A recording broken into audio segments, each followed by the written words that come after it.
तो फिल्म के शुरुआत में हमें एक कहानी सुनाई जाती है जो कि कुछ ऐसी है। देवता और राक्षसों ने मिलकर समुद्र मंथन किया और उससे निकला अमर जीवन का अमृत। अमृतों को राक्षसों के हाथों में जाने से रोकने के लिए भगवान विष्णु अब मोहिनी जी का रूप लेते हैं, जिसे देखकर ना सिर्फ राक्षस वगैरह बल्कि देवता गण भी मंत्रमुग्ध थे। साक्षात ब्रह्मा जी ने भी इस सृष्टि के अंदर कभी भी इतनी सुंदर महिला की रचना नहीं की थी और ऐसे में उन्होंने मोहिनी से भी अधिक सुंदर स्त्री का इस सृष्टि में रचना करने का निर्णय लिया। फिर जो सुंदर स्त्री इस सृष्टि में आई उसका नाम था अहल्या, भगवान ब्रह्मा जी की बेटी। ब्रह्मा जी ने अहल्या के देखभाल का कार्य गौतम महर्षि को सौंप दिया और फिर अहल्या उनके आश्रम में ही पली, वहीं पे शिक्षा भी प्राप्त की। जब अहल्या जवान होकर शादी योग्य हो गई तो ब्रह्मा जी कहते हैं कि अहल्या के लिए गौतम महर्षि से ज्यादा सटीक वर और कोई नहीं हो सकता और इस तरह गौतम महर्षि और अहल्या का विवाह हो गया। इसी दौरान अहल्या को पाने का प्रण कई दुराचारी और कई देवता भी ले चुके थे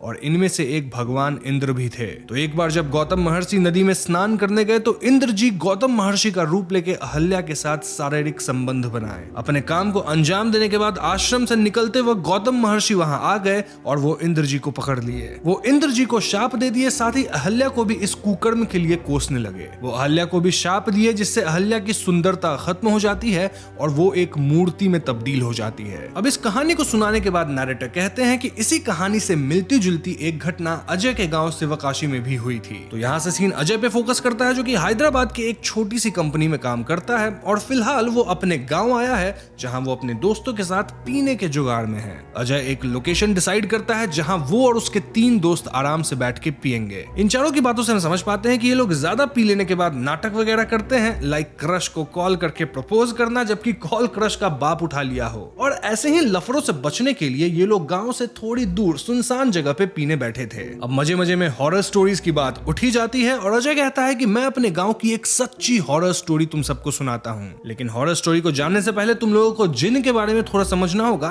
तभी कहानी सेंस बनाएगी। नाउ इस पॉइंट पे अजय के नरेशन के साथ स्टोरी हमें सुनाई और दिखाई जाती है जो कि मैं अब आप लोगों को बताऊंगा। अजय कहता है कि इस ब्रह्मांड में जिस तरह भगवान ने मनुष्यों की रचना करी, ठीक वैसे ही उन्होंने जिन्न की भी रचना करी। जिन्न हमारे साथ हमारे बीच रहते हैं, something like in a parallel world, जहां वो तो हमें देख सकते हैं लेकिन हम उनको नहीं देख सकते। जिनके पास कुछ अद्भुत शक्तियां होती हैं, जैसे वो इंसानों से लगभग 10 गुना ज्यादा ताकतवर होते हैं। इनफैक्ट जरूरत पड़ने पे वो किसी इंसान की या फिर किसी जानवर का भी रूप ले सकते हैं। इतना ही नहीं, वो खुद को इंसानों के सामने प्रकट भी कर सकते हैं। लेकिन भगवान ने जिन्न के ऊपर कुछ सख्त नियम लगाए हैं और उन नियमों में से सबसे महत्वपूर्ण नियम यह है कि एक जिन्न कभी भी औरतों के साथ शारीरिक संबंध नहीं बना सकते। अब मोस्टली तो सारे जिन्न इन रूल्स को फॉलो करते हैं क्योंकि रूल्स फॉलो ना करने की कड़ी सजा मिलती है, लेकिन कुछ जिन्न विरोध भी करते हैं। वो किसी औरत से संबंध बनाना चाहते हैं और इसके लिए वो ऐसे लोगों को टारगेट करते हैं जो कि एकदम अकेले हों। अगर वो अकेला इंसान जिन्न को रिस्पॉन्ड किया, मतलब वो जिन्न की जाल में फंस गया। तो अब जबकि आप जिन्न के बारे में समझ गए हैं, चलिए मैं आपको जिन्न की वो कहानी सुनाता हूं जो अजय अपने दोस्तों को सुनाया है। तो बात 1975 की है, जब उसके गांव के बाहरी इलाके में आदि लक्ष्मी नामक पटाखों की फैक्ट्री हुआ करती थी। इस फैक्ट्री के मालिक का नाम आदिभान था और एक दिन आदिभान से मिलने उनका बेटा बालचंद्रन आता है जो कि अपने हाथ में एक खत लिए हुए था। यह खत आदिभान की पत्नी लिखी थी और इस खत में लिखा था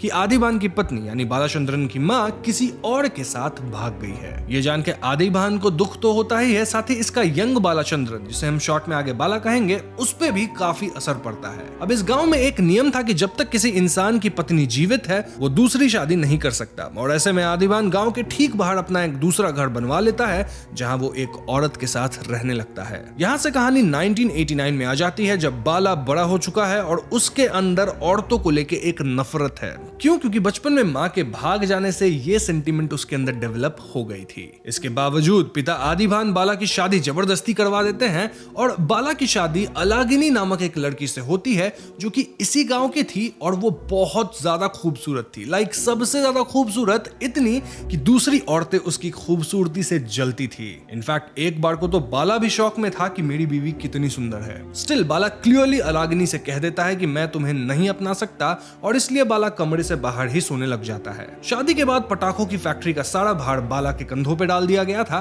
क्योंकि बाला के पिता तो दूसरी औरत के साथ गांव के बाहर वाले घर में रहने लगे थे। बाला अपनी बीवी अलागनी से भी दूरी बनाए रखता था जिस वजह से बाला काफी अकेला सा हो गया था। हालांकि अलागनी कोशिश कर रही थी कि वो बाला से करीबी बना सके। तो एक दिन बाला जब फैक्ट्री में होता होता है तो अचानक उसके ऑफिस की लाइट्स फ्लिकर करती है और उसे एक डरावनी आवाज सुनाई देती है जो कि जिन की आवाज थी। पहले तो बाला को लगता है कि ये बस उसकी इमेजिनेशन है, लेकिन जिन बाला को यकीन दिला देता है कि जो बाला सुन रहा है वो सच है। कैसे?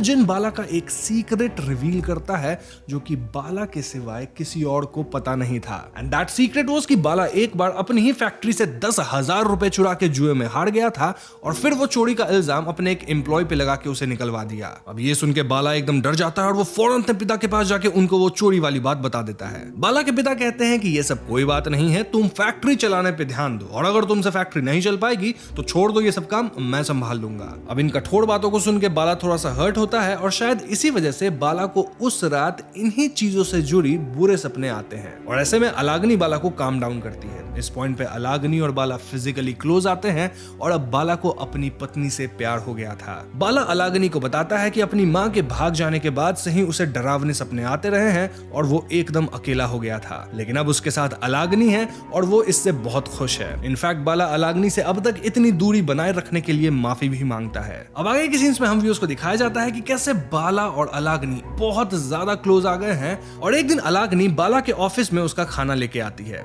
इस पॉइंट पे जिन अलागनी को देखता है और अलागनी के जाते ही जिन बाला को एक ऑफर देता है। जिन कहता है कि तुम मुझे अपनी पत्नी का बस एक बूंद खून लाके दे दो, बदले में मैं तुम्हारे फैक्ट्री की इतनी तरक्की करा दूंगा जितना तुम सोच भी नहीं सकते। पहले तो बाला इसके लिए इनकार कर देता है, लेकिन फिर वो सोचता है कि एक बूंद खून देने से क्या ही हो जाएगा, इसलिए बाला अपनी पत्नी के ड्रिंक में नींद की दवा मिला के उसका एक बूंद खून निकाल लेता है। देन वो जिन को ये खून पेश करता है और जिन बाला को अपनी आंख ढकने को कहता है। अब जैसे ही बाला अपनी आंखों को ढकता है हम उस जिन को देखते हैं जो कि खून को चाट लेता है। इसके बाद जिन बाला से कहता है कि अब मैं जा रहा हूं, तुम्हारी काफी तरक्की होगी और अब मैं तभी वापस आऊंगा जब तुम मुझे बुलाओगे। तो इस घटना के बाद वाकई बाला के फैक्ट्री के पटाखे खूब बिकने लगते हैं और सभी लोग बाला से ही पटाखे खरीद रहे थे।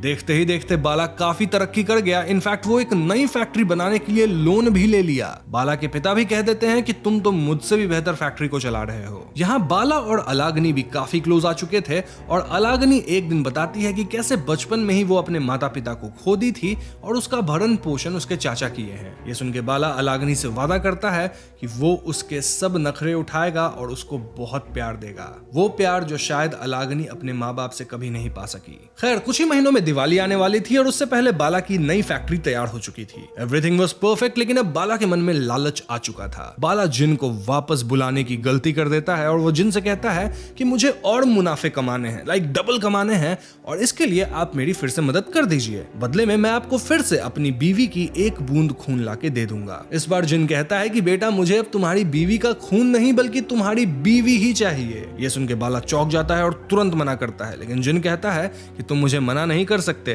तुम भले मुझे बुलाए अपने मर्जी से होगे लेकिन मैं जाऊंगा सिर्फ मेरी मर्जी से। और ध्यान रहे अगर मैं तुम्हें इतना कुछ दे सकता हूं तो तुमसे सब कुछ छीन भी सकता हूं। ये सुन के बाला काफी चिंतित रहने लगता है। इनफैक्ट कुछ ही दिनों के अंदर अखबार में खबर आती है कि गवर्नमेंट पटाखों की फैक्ट्रीज पे टेम्पररी बैन लगाई है पोल्यूशन के कारण। ऐसे में बाला सारे पटाखों के स्टॉक्स को अपनी दूसरी फैक्ट्री में स्टोर कर लेता है, ये सोच के कि बैन तो टेम्पररी है ना, जब हटेगा तब मैं सारा माल बेच लूंगा। लेकिन उसी रात इतनी तेज बारिश होती है कि बाला की नई फैक्ट्री की ठीक से नहीं बनाई गई छत गिर जाती है और उसके सारे स्टॉक में रखे गए पटाखे भीग के बर्बाद हो जाते हैं। बाला को क्लियरली पता चल गया था कि ये सब उस जिन का किया धड़ा है और ऐसे में बाला फिर से जिन से बात करता है और उससे कहता है कि तुम मुझसे कुछ भी मांग लो, बस मेरी बीवी नहीं। इस पे जिन बाला को ये कह के भड़काता है कि तुम अपनी बीवी को इतना चाहते हो लेकिन तुम्हारी बीवी तुम्हें धोखा दी है। अगर विश्वास नहीं होता तो जाओ उससे पूछ कर आओ कि कैलाश कौन है। ये सुन के बाला फौरन घर जाके अलागनी से पूछता है कि क्या तुम किसी कैलाश को जानती हो। अलागनी डरते हुए कहती है कि कैलाश उसका पड़ोसी हुआ करता था और वो कैलाश से प्यार भी करती थी, लेकिन कैलाश उसे शादी नहीं कर सकता था, इसलिए उनका प्यार आगे नहीं बढ़ा और अलागनी बाला से शादी कर ली। हालांकि अलागनी यहाँ क्लियरली कहती है कि ये पुरानी बात है और उसके और कैलाश के बीच में किसी भी तरह का शारीरिक संबंध कभी नहीं बना था। ये सुन के बाला खुश होता है और वो जिन के पास जाके कहता है कि तुम मुझे बहका के मुझसे मेरी ही बीवी पे शक करवा रहे थे, बड़े धूर्त हो तुम। लेकिन जिन तो एक कदम आगे था, वो एक और चाल चलता है और वो बाला से कहता है कि तुम्हारी बीवी झूठ बोल रही है। इसके बाद जिन बाला को एक विजन दिखाता है जिसमें कुछ क्षण के लिए बाला कैलाश को अलागनी के साथ आपत्तिजनक स्थिति में देखता है। ये देख के बाला का दिमाग खराब हो जाता है और मदद के लिए वो सीधा अपने पिता पिता के पास जाता है। वो पिता को इस जिन से जुड़ी सारी बातें बताता है एंड सरप्राइजिंगली पिताजी को एकदम शॉक नहीं लगता। इनफैक्ट पिताजी तो बाला को ये कह के उकसाने लगते हैं कि कर दो अपनी वाइफ को सैक्रिफाइस, तुम किसी और की रखेल के साथ क्यों रहोगे, तुम अपनी रखेल रख सकते हो 10-10। ये सब सुन के बाला समझ जाता है कि बचपन में जो बाला की माँ किसी के साथ भाग गई थी वो बस एक बनावटी कहानी थी। असल में बाला के पिता भी उस जिन के साथ सौदा कर लिए थे जिसके तहत वो अपनी बीवी को जिन के हवाले कर दिए होंगे। एंड देन गांव में झूठी खबर ये फैला दी गई कि मेरी बीवी भाग गई। ये सब जान के बाला का दिमाग एकदम कौतूहल में था और ऐसे में वो भी अपनी बीवी अलागनी को जिन को सौंपने का सोचता है। वो अलागनी से झूठ कहता है कि एक पंडित जी कहे हैं कि इन्हें अपने धंधे को बचाने के लिए एक छोटी सी रिचुअल करनी होगी। रिचुअल के तहत बाला और अलागनी को वापस शादी करनी होगी, वो भी फैक्ट्री में सुबह 4 बजे जाके। अब मासूम अलागनी बाला की बात मान लेती है और वो बाला की मदद करने के लिए 4 बजे सुबह एक दुल्हन की तरह तैयार होके फैक्ट्री जाती है। अब फैक्ट्री पहुंचते ही जिन अलागनी के चारों तरफ आग का घेरा बना देता है और जिन ये देख के काफी खुश था कि बाला अलागनी को दुल्हन की तरह सजवा के पेश किया था जैसा जिन चाहता था। यहाँ अलागनी डरते हुए बाला से पूछती है कि ये सब क्या है और बाला कहता है कि तुम मुझे धोखा दी, तुम पहले ही कैलाश के साथ शारीरिक संबंध बनाई थी और मैंने वो साफ साफ देखा है। अलागनी यहाँ बाला को एहसास दिलाती है कि जिन उसे जो विजन दिखाया था वो एक्चुअल में एक गलत विजन था, क्योंकि उस विजन में तो एक्चुअल में बाला अलागनी के साथ था, लेकिन जिन बाला का चेहरा ऐसे डिफॉर्म किया कि विजन में बाला को अपनी जगह कैलाश दिखा था। इन शॉर्ट जिन बाला को गलत विजन दिखा दिया था और अलागनी कैलाश के साथ कभी भी शारीरिक संबंध नहीं बनाई थी। अब इस बात का पता लगते बाला को अपनी गलती का एहसास होता है और वो अलागनी से माफी मांगने लगता है। अलागनी का दिल भी टूट चुका था क्योंकि बाला उस पर यकीन नहीं किया था। इनफैक्ट अलागनी बताती है कि वो तो बाला के बच्चे से प्रेग्नेंट भी है। ये सुनते ही बाला जिन से अपनी बीवी को छोड़ देने की भीख मांगने लगता है, लेकिन जिन तुरंत ही अलागनी को लेके यहाँ से गायब हो जाता है। अब इस हादसे से बाला काफी टूट गया था। टूटे भी क्यों ना, क्योंकि वो अपनी प्यारी बीवी को तो खोया ही था, साथ ही अपने होने वाले बच्चे को भी खो दिया था। और इसी गम में वो सीधा अपने पिता के पास जाता है और उन्हें जान से मार देता है। क्यों? क्योंकि बाला के पिता एक पिता होते हुए भी उसे गलत सलाह दिए थे। समय के साथ बाला अकेला होता चला गया और इसी अकेलेपन में वो एक दिन खुद को ही मार लिया। तो यहाँ से सीन अजय और उसके दोस्तों पे वापस आती है, जो कि इस कहानी को सुन के काफी डरे हुए थे। इन्हें और भी डर तब लग जाता है जब अजय रिवील करता है कि जिस जगह पे ये लोग बैठ के पी रहे हैं और गप्पे मार रहे हैं, इसी जगह पे उस पटाखे की फैक्ट्री हुआ करती थी। इसके ठीक बाद वहां की लाइट्स वगैरह फ्लिकर करती है और हम एक औरत की घोस्ट को वहां देख पाते हैं जिसका चेहरा एकदम जला हुआ सा लग रहा था। यहीं पे फिल्म की कहानी खत्म हो जाती है। तो दोस्तों ये थी तांतीराम फिल्म की कहानी और फिल्म के एंडिंग सीन को देख के तो यही लग रहा है कि ये घोस्ट अलागनी की हो सकती है, जो कि शायद अजय के दोस्तों पे हमला कर देगी। अगर आप गौर करें तो पूरी फिल्म काइंड ऑफ उस राक्षस देवता की कहानी से सिमिलर है जो कि हमें फिल्म की शुरुआत में बताई जाती है। ऑल्दो फुल सिमिलैरिटीज नहीं है और यहाँ जिन का भी लोर आ गया है। अब फिल्म के एंड तक हमारे मन में कई सवाल उत्पन्न हो जाते हैं। फॉर एग्जाम्पल, अजय को कैसे पता कि बाला के जीवन में क्या क्या हुआ था? I mean, देखा जाए तो बाला की पूरी कहानी एकदम पर्सनल थी, जो कि सिर्फ उसे ही पता होनी चाहिए थी। मतलब इस कहानी से अजय का भी कुछ तो संबंध जरूर है, तभी तो अजय अपने दोस्तों को इसी जगह पे पीने लेके आया है। क्यों लेके आया यहाँ, ये भी क्लियर नहीं है। एंड मोस्ट इंपॉर्टेंट कि उस फैक्ट्री का नाम आदि लक्ष्मी क्यों है? क्या आदि लक्ष्मी कोई थी जिसके बारे में हमें बताया नहीं गया है? देन जिन वहां क्यों आया और यहाँ से कैसे गया? क्या इसके पीछे कोई और कहानी है?